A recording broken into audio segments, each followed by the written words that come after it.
আসসালামু আলাইকুম। সংবাদে আপনাদের সবাইকে স্বাগত জানাচ্ছি। আমি ফিরোজ তোহা। শুরুতেই আরবে কেবলস সংবাদ শিরোনাম।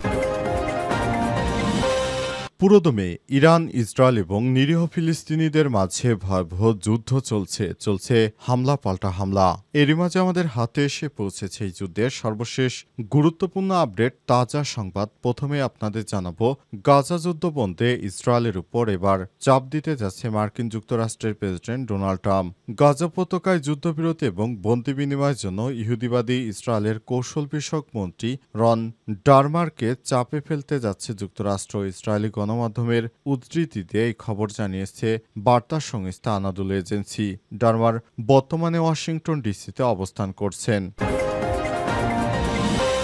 এরপর জানাবো, আগামী 7 দিনের মধ্যে ইরানে ফের হামলা চালাবে মার্কিন যুক্তরাষ্ট্র এবং ইসরায়েল। 7 দিনের মধ্যেই ইরানে আবারও ধ্বংসাত্মক হামলা চালাবে যুক্তরাষ্ট্র ও ইসরায়েল। মধ্যপ্রাচ্যের উত্তেজনা রেশ কাটতে না কাটতে এমন বিস্ফোরক মন্তব্য করলেন তেহরান বিশ্ববিদ্যালয়ের রাষ্ট্রবিজ্ঞান অনুষদের প্রধান ইব্রাহিম মুত্তাকি।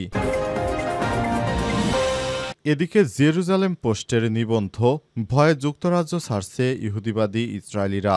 ব্রিটেনে আবারও ফিরছে ইহুদি বিদ্বেষ। সম্প্রতি সপ্তাহগুলোতে এই বিদ্বেষ শুধু ব্যক্তিগত স্তরে সীমাবদ্ধ নয়, বরং তা সাংস্কৃতিক উৎসব, শিক্ষা প্রতিষ্ঠান, রাজনীতি, এমনকি গণমাধ্যমেও ছড়িয়ে পড়েছে। 1930 থেকে 50-এর দশকের ইউরোপের বিভীষিকাময় ইতিহাস স্মরণ করে আজ আবারও দেশটিতে ইহুদি বিদ্বেষ দেখা দিয়েছে। এতে ইহুদিবাদী ইসরায়েলিরা এবার ব্রিটেন ছেড়ে বিভিন্ন দেশে পালিয়ে যাচ্ছে। এবারে জানাবো, ইসরায়েলকে রসদ দেওয়া 2 কোম্পানিকে বিনিয়োগ বন্ধ করল নরওয়ের কোম্পানি। ইসরায়েলি সামরিক বাহিনীর কাছে সরঞ্জাম বিক্রি করা 2 কোম্পানির সঙ্গে ব্যবসা গুটিয়ে নিয়েছে নরওয়ের সবথেকে বড় পেনশন কোম্পানি কেএলপি। সরঞ্জামগুলো গাজায় হামলার জন্য ব্যবহৃত হচ্ছে এমন তথ্য পাওয়ার পর কেএলপি কর্তৃপক্ষ এই সিদ্ধান্ত গ্রহণ করে। এবং সর্বশেষ জানাবো, বিএনপি ছাত্রদল নেতার হাতুড়ি পেটায় কৃষকের মৃত্যু। কুষ্টিয়ার মিরপুরে পূর্ব শত্রুতা জেরে ছাত্রদল নেতার হাতুড়ি পেটায় জসিমউদ্দিন 48 নামে এক কৃষকের মৃত্যু হয়েছে আজ। উপজেলার আমলাপুর ইউনিয়নের মিটন এলাকায় জমির উপর এই হামলার ঘটনা ঘটে। পরে সন্ধ্যায় হাসপাতালে নিলে কর্তব্যরত চিকিৎসক তাকে মৃত ঘোষণা করে। সারা দেশ জুড়ে চলছে বিএনপির নাশকতা এবং অরাজকতা। এর থেকে সাধারণ জনতা এবার মুক্তি চায়। দর্শক, এতক্ষণ শুনছিলেন সংবাদ শিরোনাম, এবারে বিস্তারিত। তবে তার আগে বন্ধুরা, অনুরোধ থাকবে এই সংবাদটিতে একটি লাইক দিন। এই চ্যানেলে আপনি নতুন হয়ে থাকলে আমাদের সংবাদটি দেখতে দেখতে চ্যানেলটি সাবস্ক্রাইব করে রাখুন। কমেন্ট করে বন্ধুরা আপনার মূল্যবান মতামত জানিয়ে দিন আপনি বিশ্বের কোন দেশ থেকে বা বাংলাদেশের কোন স্থান থেকে আমাদের সঙ্গে রয়েছেন। আর বন্ধুরা, এই সংবাদটি আপনার বন্ধু বান্ধবদের মাঝে ছড়িয়ে দিন, ফেসবুকে শেয়ার করে দিন। এবারে বিস্তারিত। গাজা যুদ্ধবন্ধে ইসরায়েলের উপর চাপ দিতে যাচ্ছে যুক্তরাষ্ট্র। আলহামদুলিল্লাহ, গাজা উপত্যকায় যুদ্ধবিরতি এবং বন্দি বিনিময়ের জন্য ইসরায়েলের কৌশল বিষয়ক মন্ত্রী রন ডারমারকে চাপে ফেলতে পারে যুক্তরাষ্ট্র। ইসরায়েলি গণমাধ্যমের উদ্ধৃতি দিয়ে খবর জানিয়েছে বার্তা সংস্থা আনাদুল এজেন্সি। ডারমার বর্তমান ওয়াশিংটন ডিসিতে অবস্থান করছেন। এদিকে দ্য টাইমস অব ইসরায়েল জানিয়েছে, যুক্তরাষ্ট্র যুদ্ধবিরতি নিয়ে প্রধান জটিলতা হল হামাসের স্থায়ী যুদ্ধবিরতি দাবি এবং ইসরায়েলের এমন এক চুক্তি করার চেষ্টা, যেখানে যুদ্ধ সাময়িকভাবে বন্ধ রাখা হলেও পরে পুনরায় শুরু করার সুযোগ থাকবে। হারেজে পত্রিকা হোয়াইট হাউসের কর্মকর্তাদের উদ্ধৃতিতে বলেছে, মার্কিন প্রেসিডেন্ট ডোনাল্ড ট্রাম্পের প্রশাসনের ঊর্ধ্বতন কর্মকর্তারা রন ডারমারকে গাজায় হামলা বন্ধ করা এবং বন্দী ইসরায়েলিদের ফিরে আনার বিষয়ে চুক্তিতে পৌঁছাতে চাপ দেবেন। প্রতিবেদনে আরও বলা হয়েছে, যুক্তরাষ্ট্রের কর্মকর্তারা জানাবেন, ইসরায়েলের হামাস নির্মূলের পরিকল্পনাটি ভবিষ্যতের জন্য রেখে দেওয়া যেতে পারে।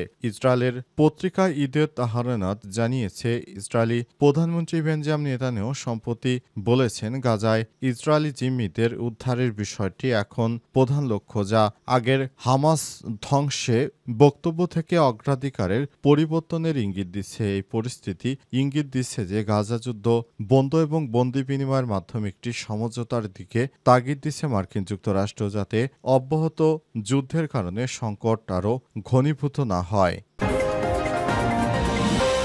ইরানের রাষ্ট্র টেলিভিশনে বিশেষজ্ঞরা মন্তব্য করছেন ৭ দিনের মধ্যে আবার ইরানে ফের হামলা চালাবে মার্কিন যুক্তরাষ্ট্র এবং ইসরায়েল। ৭ দিনের মধ্যে ইরানে আবারও ধ্বংসাত্মক হামলা চালাবে যুক্তরাষ্ট্র ও ইসরায়েল। মধ্যপ্রাচ্যের উত্তেজনা রেশ কাটতে না কাটতে এমন বিস্ফোরক মন্তব্য করেছেন তেহরান বিশ্ববিদ্যালয়ের রাষ্ট্রবিজ্ঞান অনুষদের প্রধান ইব্রাহিম মোত্তাকি।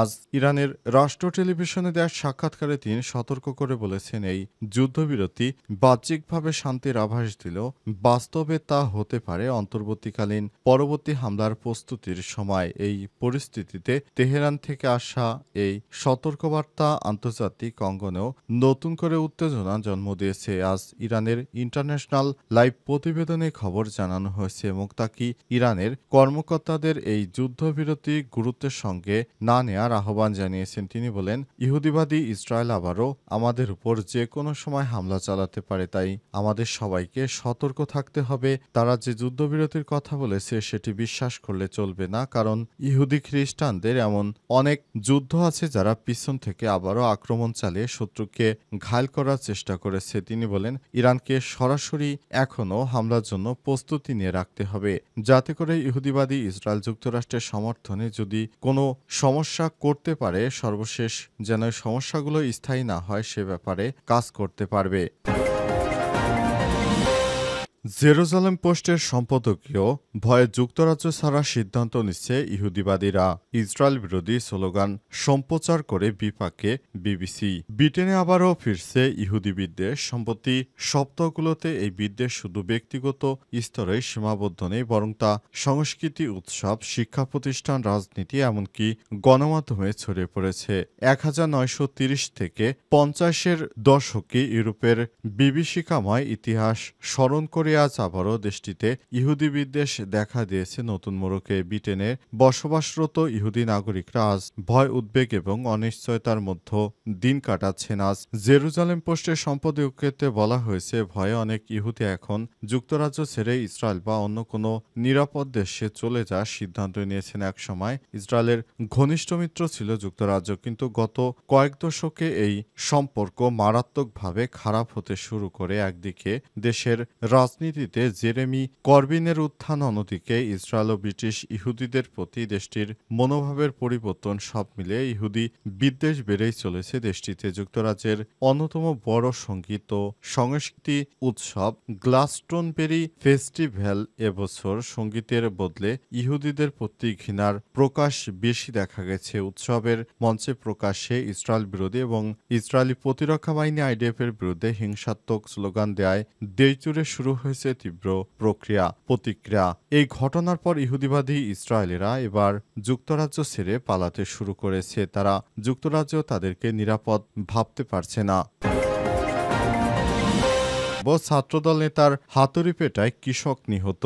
কুষ্টিয়ার মিরপুরে পূর্ব শত্রুতার জেরে ছাত্রদল নেতার হাতুড়ি পেটায় জমিরুদ্দিন 48 নামে এক কৃষক নিহত হয়েছে। আজ দুপুরে উপজেলার আমলা ইউনিয়নের মিটন এলাকায় জমিরের উপর এই হামলার ঘটনা ঘটে। পরে সন্ধ্যায় হাসপাতালে চিকিৎসাধীন অবস্থায় তার মৃত্যু হয়েছে। নিহত জমিরুদ্দিন মিটন গ্রামের আব্দুর রহমানের ছেলে। তিনি জাসদের কর্মী ছিলেন বলে জানা গেছে। হামলাকারী ওই ছাত্রদল নেতার নাম অনিক। তিনি আমলা ইউনিয়ন ছাত্রদলের সভাপতি। শেখ হাসিনা পালিয়ে যাওয়ার পর সারা দেশব্যাপী বিএনপি নেতাকর্মীরা প্রকাশ্যে যে সন্ত্রাসী কার্যক্রম শুরু করেছে, এটি তারই ধারাবাহিক এক রূপ। নিহত জমিরুদ্দিন মিটন গ্রামের আব্দুর রহমানের ছেলে। স্থানীয় নিহতের পরিবার সূত্র থেকে জানা গেছে, ব্যক্তিগত বিরোধের জের ধরে আমলা ইউনিয়ন ছাত্রদলের সভাপতি অনিক সংগঠনের কয়েকজন লোককে নিয়ে প্রকাশ্যে জমিরুদ্দিনের উপর হামলা চালিয়ে হাতুড়ি পেটা ও হকি স্টিক দিয়ে এলোপাতাড়ি পেটায়। এ সময় জমিরের চিৎকারে স্থানীয়রা ছুটে আসলে হামলাকারীরা পালিয়ে যায়। পরে গুরুতর আহত অবস্থায় জমিরকে উদ্ধার করে কুষ্টিয়া জেনারেল হাসপাতালে ভর্তি করা হলে চিকিৎসাধীন অবস্থায় সন্ধ্যায় তার মৃত্যু হয়েছে। নিহতের স্ত্রী জ্যোৎস্না খাতুন বলেছেন, ভাইয়ের চিকিৎসা খরচের জন্য জমি বন্ধক রেখে টাকা আনতে বাড়ি থেকে বের হয়েছিলেন। তিনি রাস্তায় আটকে অনিক এবং তার লোকজন তাকে নিয়ে বেধড়ক মারধর করে। প্রায় 1.5 বছর আগে কোনো এক ঘটনায় স্থানীয় চাষিদের সঙ্গে তার কথা কাটাকাটি হয়েছিল এবং তাকে একটি চর মেরেছিল।